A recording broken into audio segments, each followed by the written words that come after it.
Hi everyone, this is Jeff. And this is Russ. When we first started Home on the RNG, we began it as a series of videos, and we produced quite a few before we realized it really works better as a podcast. Whoops-a-doodle. So we apologize if any of these early episodes have any visually heavy references that don't transfer to the audio medium. Whoops-a-doodle. Thanks for listening.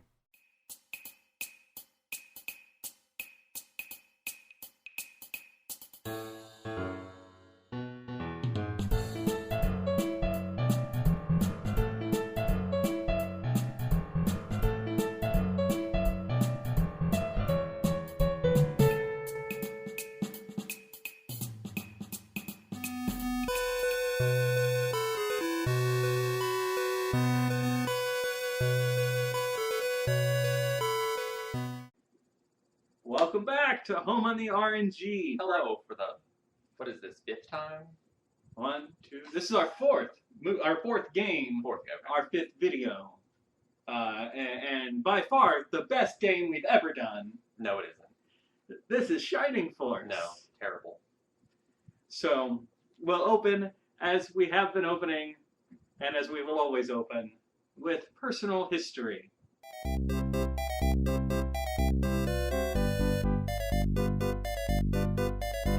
So my personal history with this amazing game is I apparently owned it. I have the cartridge. I apparently owned it for the Sega Genesis. I did not remember that I owned it, which is exactly how memorable this game is for me.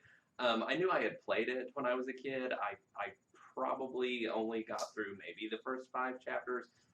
Tactical strategy RPGs are not my thing in general, and I probably just picked this up used at some game store because it looked like an RPG. It has a guy fighting skeletons, so that would have told my younger self that this is probably something I would have liked. Not really my thing. That's probably why I didn't get through much of it when I was a kid, and this is the first time I've played it all the way through, and it was excruciating.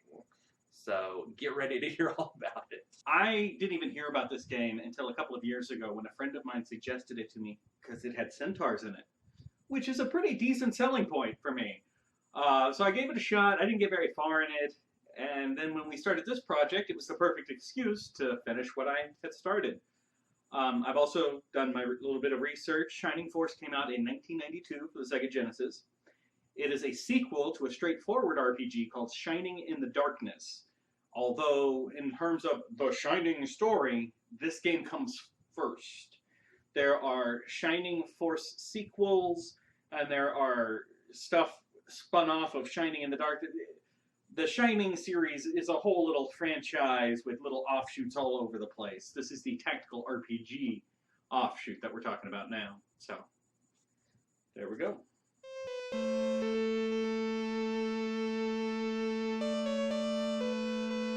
The story begins thusly.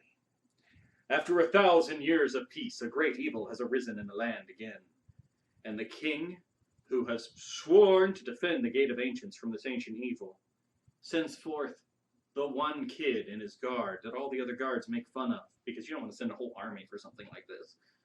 I feel good about this. This one kid is going to go out and assemble himself an army and fight back the ancient evil from 1,000 years before. And he'll do so with a cast of characters that Russ will talk about. I don't even know what to say. The characters, as colorful as they may be, let me preface by saying I enjoy the artwork. I enjoy the character artwork. Every time that a major or even a more major NPC speaks, they get a cute little character portrait. And I like that. The characters themselves are incredibly one-note. Some of them going so far as when you recruit them to your Shining Force, your army of characters, which is literally called the Shining Force, they pretty much only have like 1 or 2 different things they even say. Yeah, but they don't. There's not an excuse in the game for them to talk a whole lot. There's just not. That's not the point of the game. Is the battles, and there's not a lot of chit chat going on in the middle of battle typically.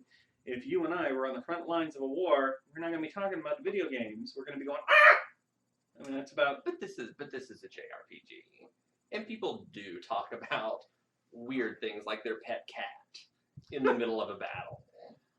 I thought that they did a good job of differentiating the characters. No, they don't. None of them have a lot of depth. I'll grant you that. There's just not enough time to go into each of like the 40 characters and learn all about their favorite animal. I think, but they all do have a unique style of speech. Like they have a little bit of personality. Not a whole lot, but they each have their own little bit of personality. I think the resentment I have about your actual playable characters not having a whole lot to say is that a lot of the major NPCs, I feel like, have a lot more to say. I think the villains have a lot more to say, and just other characters that don't actually join your party seem to have more personality than the characters that do. And then I also want to say this, and I'm going to have to grab my little notes for this, and I'm trying not to have the paper out, but I want to make sure I get it right.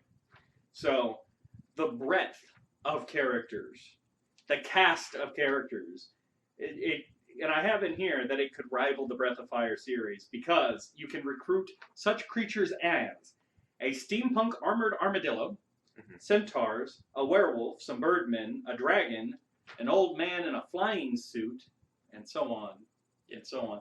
A super intelligent space hamster with a helmet, who does nothing. Right. Recruitable. Yes. And centaurs out the kazoo. More centaurs than you could shake a carrot at. Yeah, definitely. So there's a lot of variety in the types of characters. Yeah. You gonna argue with that? I didn't think so. There are a lot of different anthropomorphic races. They're all pretty bland. Russ agrees with me that it's the greatest game ever. You just heard him. Bland. So next up, we've got our combat system.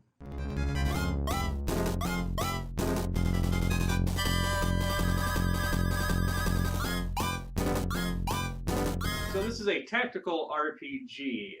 If you've played games like Final Fantasy Tactics, Fire Emblem, Hyper Devotion Noir Goddess Blackheart, like all of us have. as all of us have, these very common tactical JRPGs. So the idea is you're controlling characters on a map and they walk up. You control their movement, the enemy moves, you attack. Unlike Fire Emblem, when you go to attack an enemy, both sides don't get an attack. Only the active side who moved and chose to attack gets to do something. So that's the only real difference between this and what you're probably more familiar with in Fire Emblem. And what he really means by that is it is a lot of just watching the enemies move around the battlefield and then moving your characters all around the battlefield, because the battlefields are so huge that it takes forever just to get your characters moved far enough up and the enemy's characters moved far enough down for anybody to actually engage each other in battle. And you have to watch every enemy move individually. What Russ means is you have plenty of opportunity to try and devise your strategy in terms of who's going to be your front line and your rear line, and you get a decent idea of where the enemies are coming from and in what formation they're going to be in, so you can try and prepare a counter strategy before the battle actually ensues. I think that's what you were trying to say. My counter strategy was hoping that everybody died and this game would be over. I'll say this, and I don't know if this belongs in combat or innovations, but I didn't feel, at least early on in the game, like the first half or so, I didn't have to grind at all. Interesting you should mention that, because it was rage-inducing whenever I gained a level and I got +1 speed. Gained a level, spent time devoting that character going out into battle to defeat as many enemies as he or she possibly could, and then I got +1 speed. I didn't realize this game had hurt you so. It did. I'm sorry. It really did. I'm so It really sorry. did. I had just come off of playing Fire Emblem Fates. Show me on the cartridge where the game touched you. I can do that. It was this skeleton. This skeleton right here hurt me. He does not look nice. Yeah. He looks mean. Yes, I got a lot of +1 speed. Well, since you were complaining about the size of the battlefields, now you can travel across them faster. You're welcome. That still does not You're cut down welcome. on watching every giant bat and every goblin, just watching them move back and forth across the battlefield. And yet, you're perfectly fine with the grinding in Dragon Quest 1, whereas in this case, things were moving. You can grind in an old school RPG like Dragon Quest and not think about it or pay attention to what's going on. In today's modern world, you can be playing your Dragon Quest, and then you can be watching a little bit of TV here on the side. Is this how you watch TV? This is how I watch TV. Okay. Shining Force, you have to be focused on watching those enemies move arbitrarily across a giant map. Russ is incorrect, and so we're going to move on to innovations.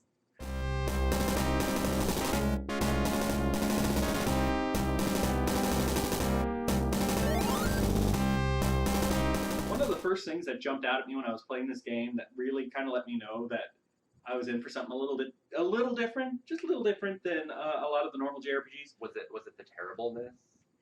It was actually it just the mind-numbing awfulness. It was the minor dynamic environment changes. In the first town, there's a cart in the middle of the street, and if you bump into the cart, it rolls across and hits somebody, and they complain at you about it. Now, it's the first JRPG I could think of from that day and time where you could move something in a town. I'm glad that brought you joy. It did. It brought me a little bit of joy. It actually happens. There's two different sequences. There's one where you push it and almost run somebody over and they bitch at you, and then there's one where you push a cart and it gets mud on the lady's skirt. She bitches at you.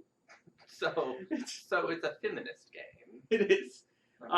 You interact with the world through animated images. Your dialogue consists of head going. Or head going. The same is true of the combat system. It's all little icons. There's no words in your interaction with the world. I was irritated that there's no way to get NPCs out of your way, especially in like a cramped environment. Mm-hmm. Except for one guy guarding a treasure, weirdly, who was apparently happy to move. Yeah. But for the most part, there were times where I'm trapped in this corner until this person decides to turn left. So you had a lot of fun with it. Okay, so it wasn't perfect. You know what it did have, though, that I love in any kind of video game? Tons of hidden characters. Yeah, it did. I went out of my way to try and recruit all the hidden characters, and I know I missed at least 5. And I was really dedicating myself to trying to get all of the hidden characters. And it even has a joke character named Yogurt. He's a hamster with a space helmet. Yogurt never advances beyond level 1. Yogurt's job class can be leveled up at any time to Yogurt. He's always... You can always level up his job class to the same thing it already is. His stats are all at 1, and they never go up no matter what. If he does manage to beat an enemy, he drops an item called a Yogurt Ring. And if you equip that ring on any of your other characters, they look like Yogurt. So you can actually dedicate yourself to making your entire party look like space hamsters. That is exactly what I look for in every A+ RPG. I just think it's funny that they took the time to put in a joke character. And they actually put effort into this joke character. I mentioned leveling up your characters. When your characters hit level 10, you can actually give them a class up. They change classes and become a lot more powerful. The werewolf becomes he gets a cape, as werewolves do. Some of them do get quite a bit more powerful. I remember my centaurs getting considerably more. I wasn't getting +1 speed. They turn from knights to paladins or something. Leveled up, so I'll give them that. There's also, and I think this probably, if you can put yourself back in the mind of when it came out, playing it on your Sega Genesis, it has a decent amount of replayability because of the diverse cast of characters, some of which are hidden, you don't know how to unlock them. So you could play it again going, well, let me try with this guy and this guy in my party. It also has special hidden items. There are certain squares in the battlefield. After you beat a battle, you can walk around a little bit. It doesn't really do any good. But if you walk on specific squares, you'll find hidden items. In specific, there's at least 2 bikinis and a lawyer. There are 2 bikinis and a lawyer. How weird is this game? The lawyer doesn't do anything. You just find this guy. He's a lawyer. He takes up an inventory space if you want him to. He doesn't do anything. He's just, you found a lawyer. The bikinis aren't really called bikinis. They're called something weird, long in Japanese. And if you put Hi, it... Japanese people. If you your put it... your language is weird and long. Exactly. If you take that weird, long Japanese item and you put it in the correct girl's inventory, because it's specific to each one, it changes her sprite so she's wearing a swimsuit. And where's the banana hammock for one of the dudes? I'm just saying that adds to replayability. Just little tiny hidden things that you could explore every inch of this game to try and find. I emphatically disagree. You disagree with the joy of little hidden things? I disagree. I disagree with the usefulness of different characters. What I found from my experience, because of that +1 speed, the characters that I recruited were always stronger than the characters I already had.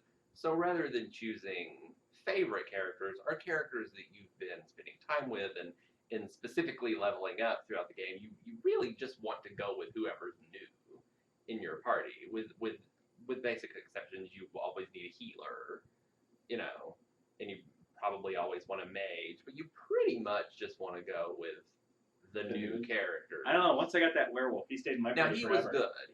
He ignored terrain, well. So he traveled fast. And the bird people were useful because they... One of the bird people was useful. Terrain. One of them was pretty weak.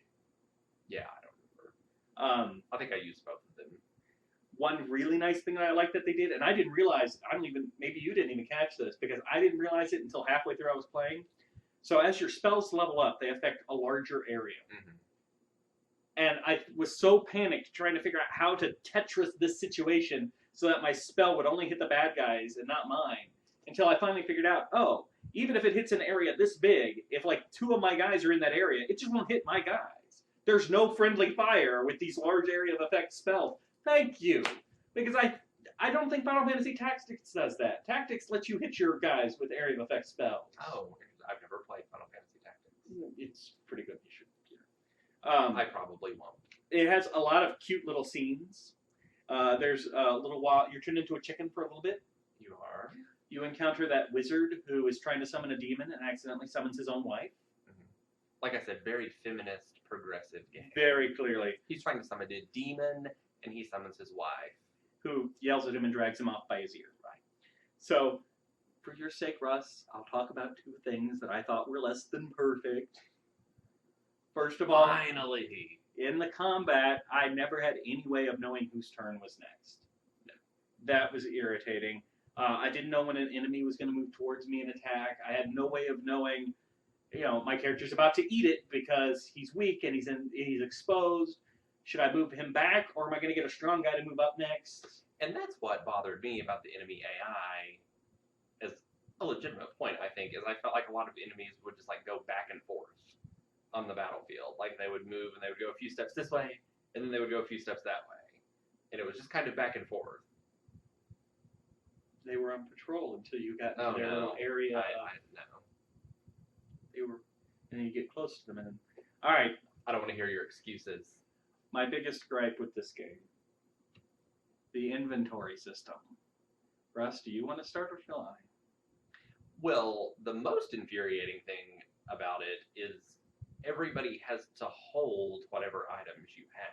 And how much is their inventory space? There's 4. There's four squares of inventory for one person. You have to have a weapon. So there's one of those inventory spaces. If you have any armor, rings or anything, things that can boost their stats, you have to use that space. You have to use the space for a healing item, and then you also have to use spaces just for the quest items that they give you. And there's no convoy like in Fire Emblem or basically any other strategy tactical RPG I've tried to play that just has a group inventory. Even worse, when you open a treasure chest, whatever's in the chest tries to go into the inventory of your main character. Right.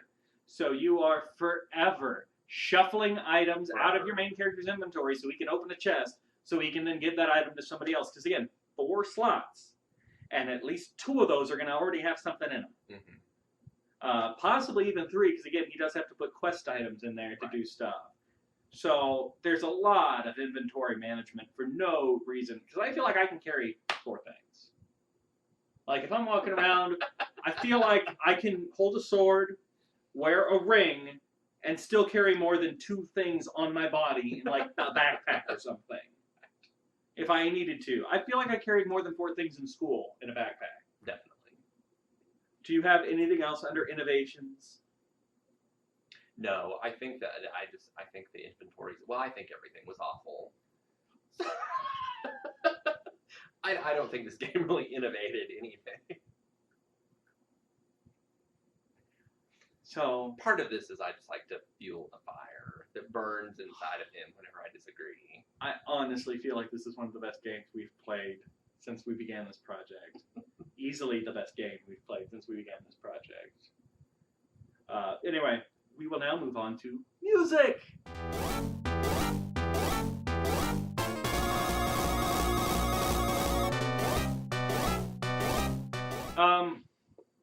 It was music. There was music. There was, and I don't it had remember. notes. I don't remember any of it. I couldn't hum a bar of any of it. Dun, da, da. You know what sound effect I remember the most is when you save, and it makes that.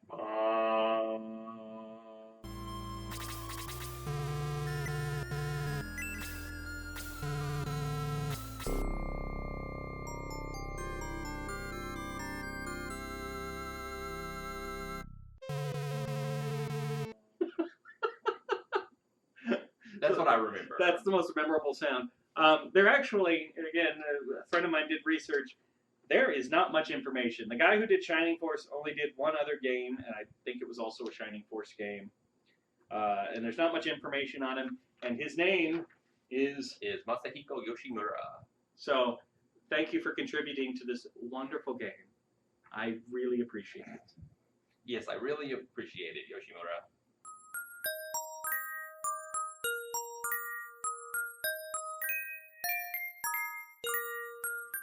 As you probably can already tell, I did not enjoy this game. Some of it is because I just like to antagonize Jeff, and some of it is just because this isn't my type of game. I don't really like tactical strategy RPGs that aren't the modern Fire Emblem. So this game was not for me, and I think my best advice is that if you don't already like tactical strategy RPGs, this game won't win you over. It's not going to change your mind. It's very old school, and it's very, very, very, very, very, very, very, very tedious. Battles are very, very, very, very, very tedious. It did have a good art style. I will give it that it was colorful. NPCs were more interesting than anybody that joined your actual party. But overall, anything that I liked about the story or about the NPC characters did not overshadow how much I just despised the battle system in this game. So I am giving this game an F, and I am either going to give this cartridge to Jeff if he wants it, or I'm going to burn it in a dumpster fire. Wow. Wow.